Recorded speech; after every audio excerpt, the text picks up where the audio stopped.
What's going on, guys? Today I am ranking the Rebel ships in Star Wars Armada. I am doing everything that is released up till Wave 6. I'm only doing ships. I'm not doing squadrons today, so this is a top 9 list since there are 9 ships out there. I would love to make it a nice even top 10, but then it wouldn't be fair to the Imperials because they have one less. So let's get started. Before I give you them, this is my preference. I am ranking them based on multiple factors such as firepower, maneuverability, survivability, their ability to support squadrons, their ability to support your fleet as a whole, and also just general fun factor. I mean, I'm allowed to just throw some of my own bias in there, so you are welcome to disagree with me. But with that disclaimer said, let's get started with my top stuff here. So let's do it. Let's see. We're starting off with number 9, the worst of the worst, and it's not really that bad. It's just that everything else I happen to like better. So coming in at number 9 is the Pelta. Now, one of the reasons that I really dislike the Pelta is its speed. Its speed of only, its max speed of 2 really hurts it in the movement scale. It also doesn't have that much firepower. Like if you compare it to a Victory, then it's lacking a lot of firepower compared to a Victory, which also is only speed 2. Granted, it's got a little bit more turning ability, but now the Victories have Jerjerrod and can turn just as well anyway, but the Victories are just amazing. So Pelta is not necessarily a direct comparison to a Victory. I'm not trying to say that it is, but for ships that are that slow, it's just it would be nice if it had a little more firepower. Now, with the assault ship, your black dye version, there's definitely some uses for it. I've seen it used, with the squadron-based fleets and running Sato, being able to put some, torpedo upgrades on there and hitting those black dice crits at long range. There's definitely cool stuff like that you can do with this. It works well with Sato, and I'm still trying to get the command ships working in a Voltron list that's really out of this world, but the quest for the Voltron list perfection continues. I'm not quite there yet. I don't hate this ship, and it certainly does. It definitely aces out in the ability to support the fleet because it's got the fleet support. But the thing is, a lot of those those upgrades just aren't spectacular. Like All Fighters Follow Me is probably the best one, but the thing is, while that's cool, it's only good at the very beginning of the game, and there's already so many other things that speed your ships up. That speed your squadrons up, that I just don't think it's that crucial. I think there's just other ships that support the fleet way better than the Pelta supports the fleet. So I'm hoping maybe we get some more of those specialized fleet support upgrades. I would love to get some of those new upgrades, and I don't know. I just like to see some more. Maybe some more support teams that are going to help it out offensively a little bit, or I don't know. It's hard because usually for this guy on a support team you have to go engine techs. So maybe something that makes you feel better about going slow. And there actually, and the thing that stinks is there was just a new turbo laser upgrade that makes you feel better about going slow, but you certainly can't put that on this Pelta, which is a bummer. So at number 9, the Pelta. All right, so I'm gonna move up to number 8 now, and number 8 is the MC-80, the Home 1 expansion. The MC-80s are just single purpose. I think they're very good at their survivability is pretty darn good. Like they're very tanky.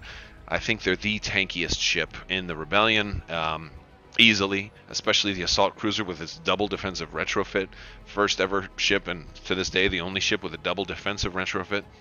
So that's cool. Although Tua, I think you can potentially, but anyway, it's great for staying alive, and it also has a decent amount of firepower. It's got good firepower out the side, or at least the assault cruiser does. I mean, the command cruiser has good firepower also. They have good firepower on their sides. So why rank so low? Well, first off, their movement's terrible. Now they can take engine techs as well, but they're already incredibly expensive. And now you're making an incredibly expensive ship more expensive just to bring it up to the level of, the bare minimum for good movement to be movement 3. And that also means that you have to do nav, or you're restricted to have nav commands. So just and the same thing with the Pelta, just the movement, it really hurts it. It does have a great support ability with the home 1 title, which you can put on one of these guys, which is a fantastic support ability. But on such an expensive ship, you don't really have that much fleet left to support once you put a home 1 out there. So it gets points for trying for fleet support, but because of that cost is so prohibitive of the rest of your fleet being able to take advantage, you're not really going to have that many unless you go with a whole bunch of really cheap ships with no upgrades. And now it feels like at that point you're hurting the rest of your fleet. So I rank the MC80 kind of low. I would love to see it do better in the future. I think one thing that would really have made this guy an all-star was if it could have taken the weapons team, so you could give the side arcs of this thing gunnery teams. Granted, I'm not saying that would be balanced and might cost a point increase to be able to do something like that, but that would certainly make me want to take this ship more, because it's very easy to get out. Well, maybe not very easy, but it is definitely doable for such a slow ship to be able to get out of its side arcs and outmaneuver this thing, and then take away its teeth. So granted, the firepower and survivability are great, but the firepower gets hurt because of the maneuverability, and then the fleet support gets hurt because of the point cost. It does have squadron support. It can do pretty well on squadrons. The command cruiser can do a squadron of value of 4, so that's great. But now you've got over 100 points for your carrier, and also you don't have weapons team, so you're not. There's certain really nice squadron abilities for weapons team that you can't do now. So it's not the perfect carrier, but it's all right. But at speed 2, you're gonna have a hard time keeping up with your squadrons. So I do like it. It's got so many just little flaws that irk me. Although it does definitely have places in Akbar fleets for sure, and it has places if you want it to be tanky. I just don't like it for support as much, just because the home 1 title is so expensive to get out there, because you have to put it on this ship, and it's already, what is it, like a 7-point title? It's nuts. So what is it? It is yeah, it's a 7-point title. There we go. I thought it was right. All right, and that's the MC80. So let's jump to number 6. Now, number 6, it might surprise you, and you are welcome to disagree with me, is the Hammerhead. We're still a little bit low on the list. The reason I have the Hammerhead a little bit lower is just because I'm not completely blown away with it yet. It's still kind of new. There's plenty of room for it to rise on my list. It does have some very cool things that it can do, but it also has a ton of weaknesses. So it is definitely the cheapest Rebel non-flotilla. All right, so it's the cheapest Rebel ship that's primarily an attack ship, or the cheapest ship that can that could ram a flotilla and not take damage. Right, at 36 points for the torpedo corvette and 41 for the scout. So the price is great, definitely. But it's not that much cheaper than a CR90. It's only a few points cheaper. So it's, when I do a direct comparison to the CR90, a lot of times I find that for the points that I've saved, I haven't really gained very much. Now, this is probably going to change in the future as new upgrades come out and there are new ways to maximize this.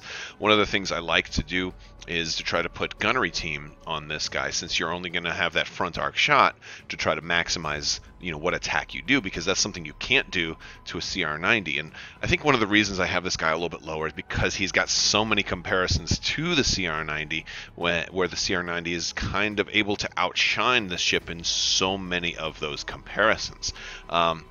I definitely prefer the Scout Corvette version over the Torpedo Corvette. The Torpedo Corvette can only roll a single die at long range, and if it's obstructed, it denies his attack altogether. So that's kind of a bummer. But he can, do some great things close up. You've got external racks now. You've got all kinds of ways to make this guy really punch hard.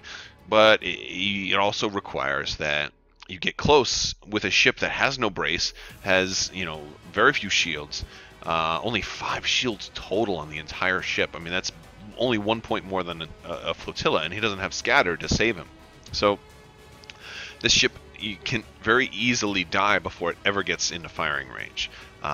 or ever gets to fire a shot. So it's really, really hard to really like the torpedo corvette, unless you have a plan to specifically to make it work. Like maybe you're running Riken, or maybe you have a really good initiative bid and you're running this guy and you're gonna, do him last activation and then first activation next turn. There's ways to do it.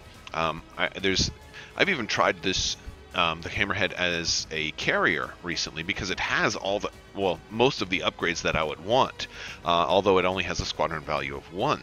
But using Leia and then expanded hangar bay, I was able to get it to activate 3 squadrons with Adar Talon and flight controllers, and and it can do that for a reasonable price. So there's potential for it. I'm just not completely sold on it yet because of the weaknesses of how easily it can be destroyed, how it can't shoot out the rear arc unless of course you give it spinal armament, and the lack of brace. The movement's pretty nice for it, although it's a little different than a lot of other ships because it's got the extra clicks and the lower, at the 1 as opposed to at the at the higher number. So the movement takes a little getting used to, but it's got potential. I think it's going to depend a little bit on some of the new upgrades that we see coming out in the future. But as of right now, I'm just not sold that it's really the best option in the 40-point range. So that's the Hammerhead.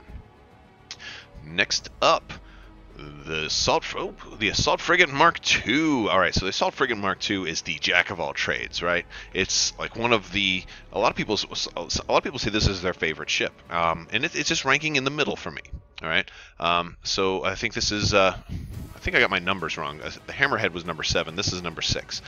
So the reason I have this guy about in the middle, a little bit on the lower side of the middle, is just that because he's a jack of all trades, he's also kind of the master of none. And that's one of the problems I have with it, is because I don't usually bring a list that's just, well, it's a little bit of everything. I've got squadrons, I've got firepower, I've got tanks, I've got speed. I usually don't have a list that I want to do everything. I usually bring a fleet that has a single purpose, or at least a specialized single purpose. Like maybe it's bombers, maybe it's B-wings, and and everything is about supporting the squadrons, getting them in there, maximizing the squadrons, giving them rerolls, Adar taloning the squadrons, some relay for the squadrons, you name it. And this guy can work in there, but a lot of times there are better options as well. So it's really a tough trade-off to know. I think one of the best things about this ship is that it is actually a good carrier for rapid launch bay. If you're running that with your Rebel fleet, I do often like to run assault frigates with rapid launch bay.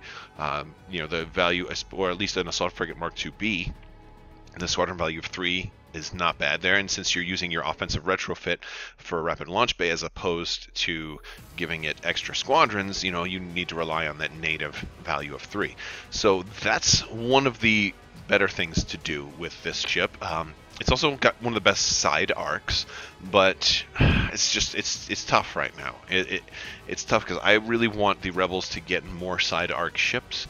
I would like to see maybe another side arc ship that's just different, because right now we've got the MC-80 and then we've got the Assault Frigate Mark IIB. We don't really have a small ship that's got the long range that fits into the Akbar fleet like as good as the Architans does for the Empire.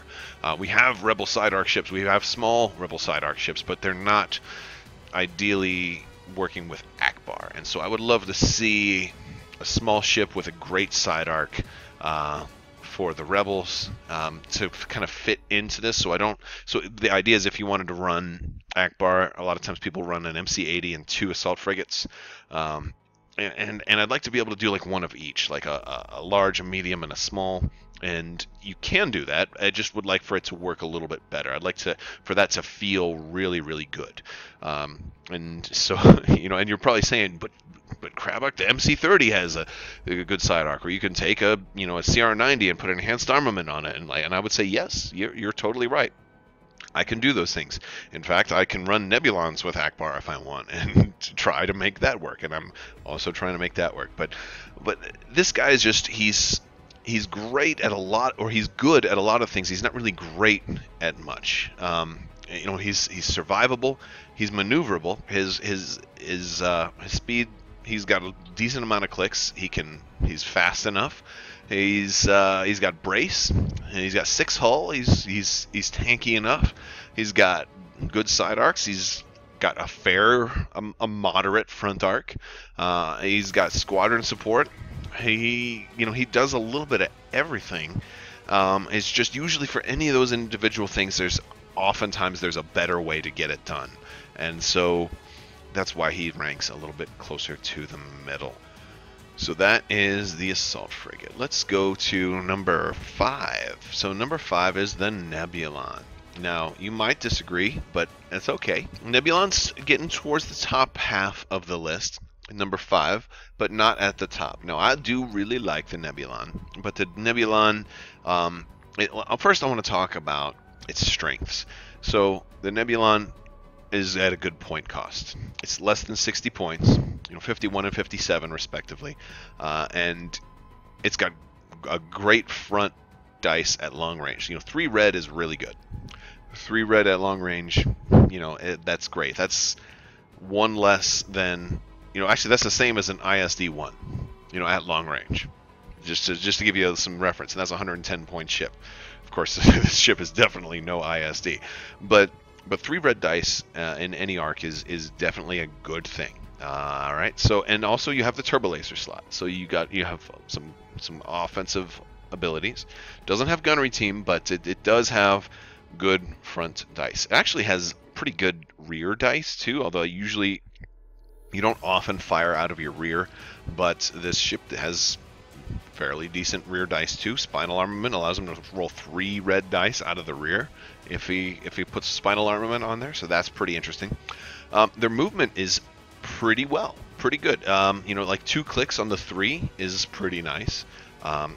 It's actually fairly movable, and with even a little bit of support, it becomes spectacular. Like, these guys are really great with Maydeen. And just throwing that out there, but they're solid. They have really solid movement. And for the price, it's a good amount of movement and firepower.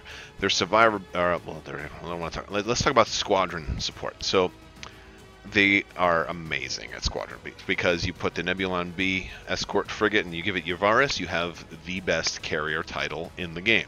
Their titles are amazing, and that's really what makes them, that's what puts them above the other ships on this list, is that their titles allow them to do a single role very well.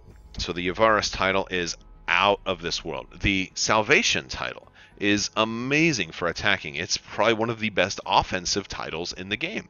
It's absolutely amazing, especially if you combine it with a Sato list, and now you're rolling black dice at long range, and those black dice can be 3 damage a piece. It's absolutely nuts. So, yeah, Salvation's a very dangerous offensive title, and it's very nice. I love the titles for this. It does have fleet support. You've got your engineering version, which nobody flies, but that's, it has a little bit of support. It's not particularly strong for supporting, and it's not particularly survivable, but it's not the worst survivable ship. So the idea of this ship is pretty much a long-range ship. It's got it's got mostly red dice, so you want to try to do a slower approach. Maybe speed up if you need to, but kind of slow down when you're getting in firing range, so you can stay at long range for as long as you can. And at long range, it's actually moderately survivable.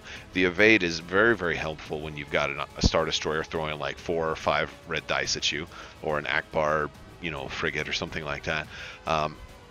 So being able to cancel a double and then brace, they're canceling a lot of damage. All of the defense tokens here are canceling dice, not just redistributing dice, but canceling dice. So they're a little bit more survivable than people tend to think. You think, oh, I'll just shoot the side and it'll die, no problem. Yeah, but it may cancel one of your dice and then brace and reduce all the rest of your dice. So like you roll 4 dice and they're all double hits, that's 8 damage. Okay, well I cancel 2 of them, it brings it down to 6, and then I cancel the other 3 with the brace, so now I only take 3 damage. So your 8 damage, I just canceled 5 of your 8 damage from a Nebulon. So great defense tokens. A redirect would be amazing. If they come up with some kind of officer or support team that adds the redirect command, forget about it. These guys are going to be coming back with a furiosity. But they have some great titles that give them great single-purpose ability, and they're very, very good. So Nebulon, fun for support squadrons, fun for attacking. Not too survivable, but not terrible. They take a little getting used to. I like them. They're on the upper half of the list at number 5. Now we're moving into the top 4, the final 4, and then number 4 is the MC-30. MC-30 is one of my favorite ships. It's actually a great expansion in itself because it comes with so many quality cards that you will love to use. But the MC-30 is one of the best ships in the game at firepower. It absolutely is, although it does require a little bit of know-how. It's not just an Imperial Star Destroyer that's got 8 dice that you can throw at medium range and boom, I just point at you and you die. You have to maneuver this guy in, and it takes a little bit of skill. It takes a little bit of experience on getting it right and not getting it killed. And hopefully you have your first player, or you can make sure you kind of fly it in a way that you can activate it before it gets blown up. Because at close range, these things can pop because they're not super tanky, but they have a lot of shields, which hopefully you can employ to the best of your ability. Now, let's talk about their firepower first. So, lots of dice, big side arcs on these guys, but it's heavily the black dice. So the torpedo frigate is definitely my version of choice here because you want to concentrate on the accuracies if you get those black dice. If you end up trying to pop a flotilla, you're going to need the accuracies because the black dice just can't do it, and the red dice are much less reliable in that department. And this is a ship you just want to bring in close range anyway, so I don't really care that much about the red dice. I really want to use, the blue dice. And if you really want red dice, well, this one still has a turbo laser. I think this is the only ship in the game that has a turbo laser slot that doesn't have red dice. So that's something. So you can always put enhanced armament or spinal armament and give it red dice. Although in this case, I would say enhanced armament would probably be better because you want to maximize the strengths, right? So great dice. It's got the ability to take ordnance experts, and it's got the ordnance upgrade, so you can put on your assault proton torpedoes or whatever you want. You can just do a lot of damage with this thing. Force crits through, so he works with a lot of different commanders. This is a ship that can actually fit into just about every fleet in the game as well, and that's another reason why it's ranking much higher on my list, because it fits everywhere. Let's also talk about movement. Well, for one, this is one of the few ships that can go up to speed 4, so it's very fast. Now, it's not the best in movement because at speed 4 it loses a lot of clicks, but speed 3 it's very maneuverable. And so you can pick and choose when you want it to be more maneuverable or if you want to be fast, but it definitely gives you options. And I would rather have that option of going super fast at speed 4 than being stuck at speed 3 the whole time. So I like the maneuverability. Survivability it ranks moderate on survivability, and it's very situational because at long range it's extremely survivable. With the titles, it's extremely survivable because it's got great titles to help it stay alive. But you have to, you kind of have to keep it at range of people, or run Mon Mothma, and then you don't have to stay quite so far away. It ranks kind of low in squadron support because it's only got a squadron value of 1, and this is probably one of the worst ships to ever give a squadron commands to. One of them. It's not, I've never even conceived of doing such a thing, but and it really doesn't offer much in the way of fleet support. But it has great firepower, one of the better firepower ships in the game, and pretty darn good movement. So it ranks really, really high on those two scales. So that brings it up to number 4. All right, and the point cost isn't too bad either. It's a little pricey, but not so bad that it means that I won't take it. All right, so let's go up to see what we have at number 3. What's number 3? Oh, yes. You probably hate these guys when they're on the other side of the table. So the GR-75, the Rebel Flotillas, oh, they're so annoying, aren't they? But this is my number 3 ship. First off, the GR-75 absolutely fits into every fleet. Usually it's the medium transports and not the combat retrofit. Usually you're going for the 18-point activation and deployment. I mean, that's cheap. That's really cheap, and it's great to be able to just stall, and then it ranks really good. It's one of the best ships for fleet support. because it's a great place to put an officer that you know that's going to, like, Torin Farr goes really well on a ship like this. It's just great to put an officer that's going to support the fleet on here. And of course you got your your comms relay, or you want to hand out squadrons. You've got all of the really good stuff.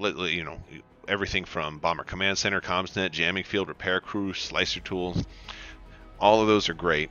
Some are better than others, but you rank at the top of the spectrum for fleet support. You rank extremely high with this ship on squadron support too, because granted they have a squadron value of only 2, but for 18 points, that's really, really good, or 24 points respectively. But usually you're going to go for the cheaper version, and you can run 2 of these and support 4 or even 6 squadrons if you've got the tokens, or if you're running Leia, for less than 40 points. That's amazing. And because of the squadron support, also the Bomber Command Center allows the best squadron, so they could potentially be the best squadron support ship in the game, if price is a top tier factor in your opinion. It ranks pretty high for me. I don't know if it's my top tier, but it's definitely up there. They rank at the lowest for firepower, because this is the only ship in the game that has no dice whatsoever for ships, although they do have 1 black die for anti-squadron. And they actually rank pretty high for movement. They can go to standard speed 3. They've got a lot of clicks. They're one of the more agile ships. They have pretty good maneuverability. They can fit in just about every list. The only time you might not want them is if you're running Sato and you really want, and granted, in that case you could still use the combat retrofit, because you're still going to be able to attack that way. You're only going to, maybe you concentrate fire and you can roll a black die at medium range with this. Heck, oh my god, really. And if you wanted to, you could potentially take and put disposable capacitors on this guy and roll his blue die at long range too. But generally you don't put this as an offensive ship though. So yeah, but great in fleet support, great in squadron support.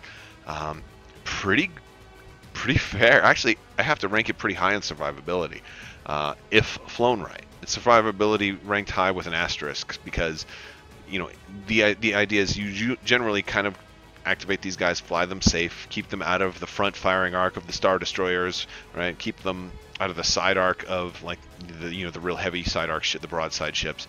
And you try to keep them at long range, so you can evade if you need to. And then the scatter gives it so much survivability. It's just nuts. And then the Bright Hope title itself. The Bright Hope title on this thing is just nuts for survivability. It gives you so many options. These things end up being really hard to kill, and the only way to really do it, and a lot of times, is to get lucky, or to devote significant resources towards trying to kill it. And if somebody does, send 2 ships, to go take out your 18-point flotilla, then, well, that you can call that a win.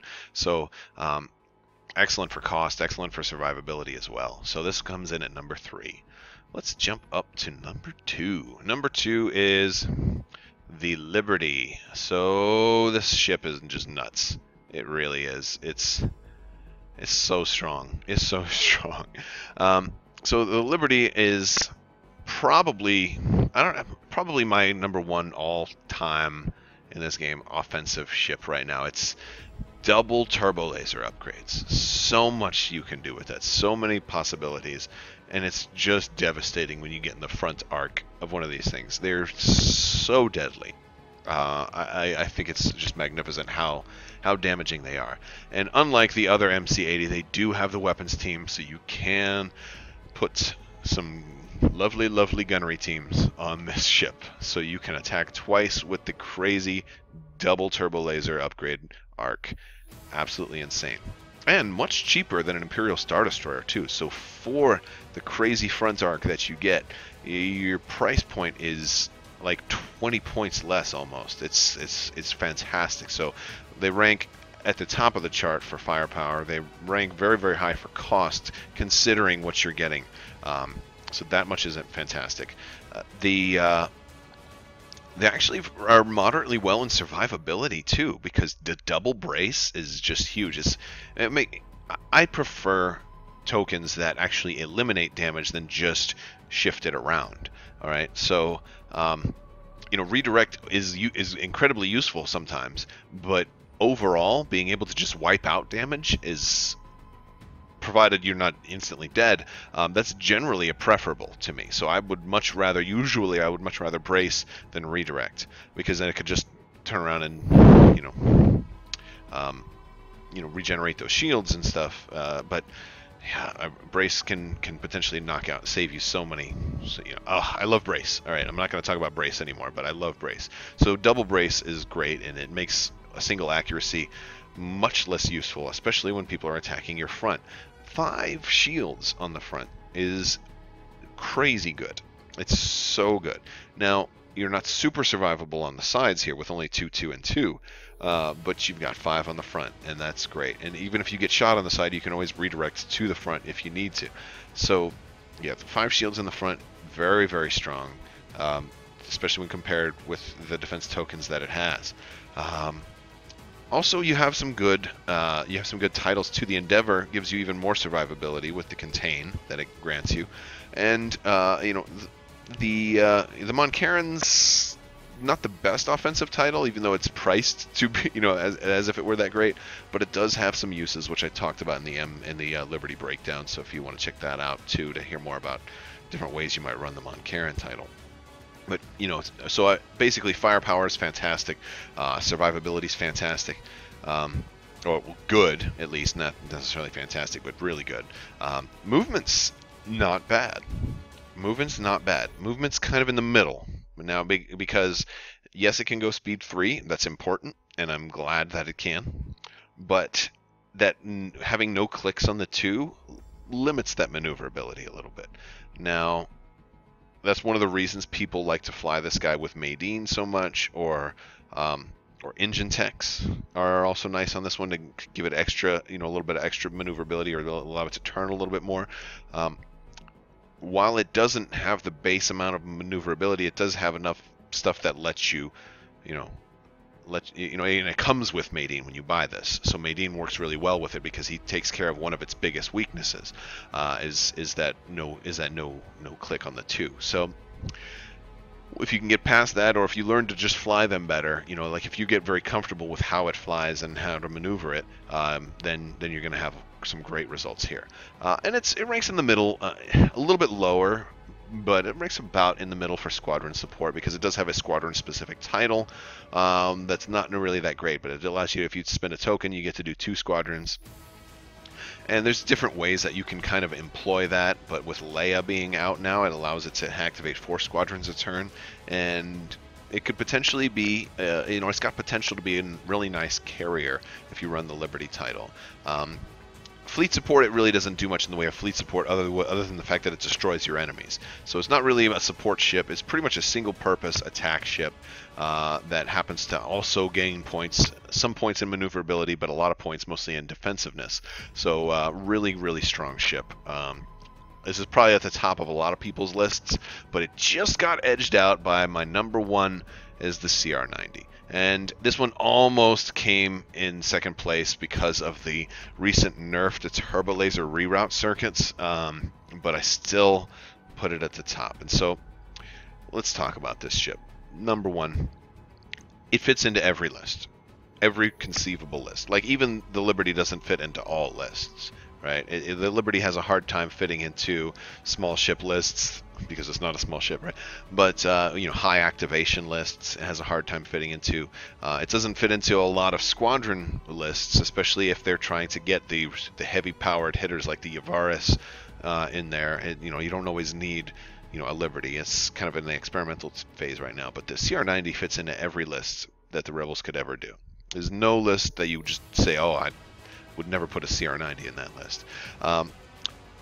First off, the 2 versions of this are actually quite different too. The CR90B, only 39 points, and it's still a really great ship. I just feel like this is a totally better than the Hammerhead.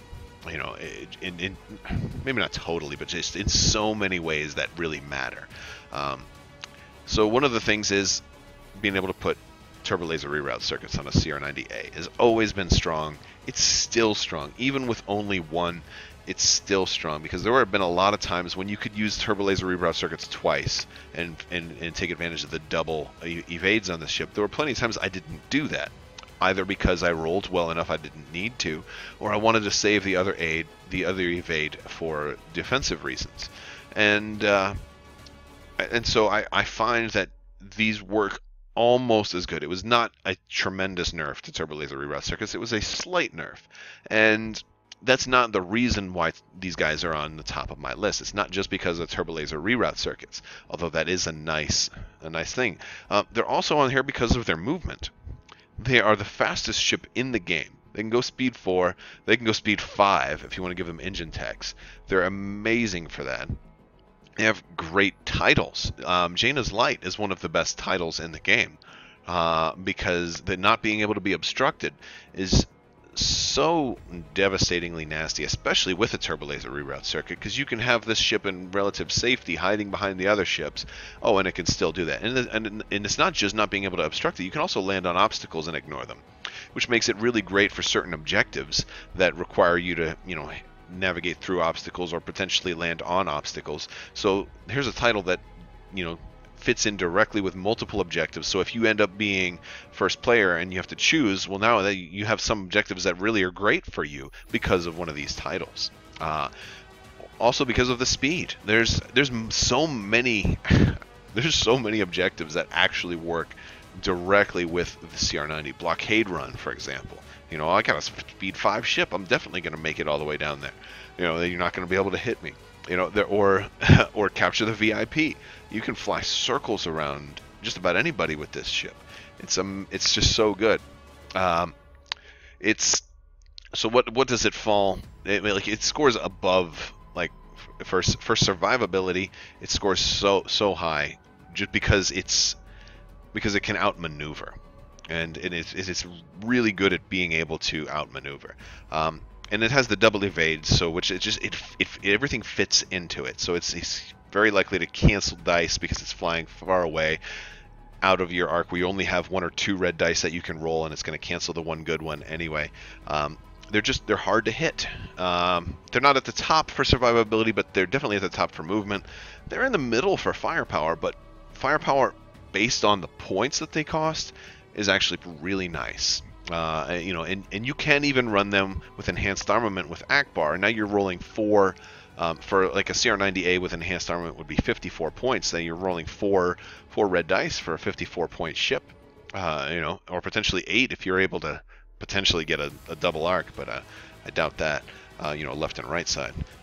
But it's reasonable firepower for such a cheap ship that it's so great for objectives. It's so great for movement, and it's also it ranks a little bit well in support as well, because it's a great option to put an officer, like you can put it like Leia on here. It's got a support title. And I forgot to mention Dodonna's Pride, which is a really nasty title, especially to put on a CR90B if you are going to do that. You can even put a Dodonna's Pride on CR90A if you're running Sato and you're going to roll blue dice at long range. There's just a lot of clever ways to, get excess firepower out of this ship. But its biggest strength is its movement, in my opinion, and I love that because the movement adds to its survivability and also adds to its offense. Because I'm not saying that one of these guys is going to beat a Liberty, but for the price of the Liberty, you could have 3, maybe even 4 of these guys, depending on the upgrades you're putting on the Liberty, right? Now, I used to run a lot of CR90As with Intel Officer and Turbo Laser reroute circuits, and it's death by 1,000 cuts, but it's so potent because you just keep getting hit for like 3 and 4 and 3 and 5, and 6, over and over again. It's just nasty, and it's hard to tie them down and hit them. So CR90 just barely topped out. I was really tempted to put the Liberty above the CR90A because of the recent nerf to turbo laser reroute circuits, but I think they still got that place, mostly because also they fit in every list. I can always put a CR90 in every single list, and it's always going to be useful. So that is my top 9, guys. Let me know what you think. What do you disagree with? And I'll stay tuned. I'll probably be doing an Imperial version of this in the not too distant future, so stay tuned for that. Make sure you are subscribed and click the little bell for alerts so you don't miss when I put out new stuff. And if you like this video, give it a thumbs up and let me know what you think, guys. Thank you so much for watching, and have a great day.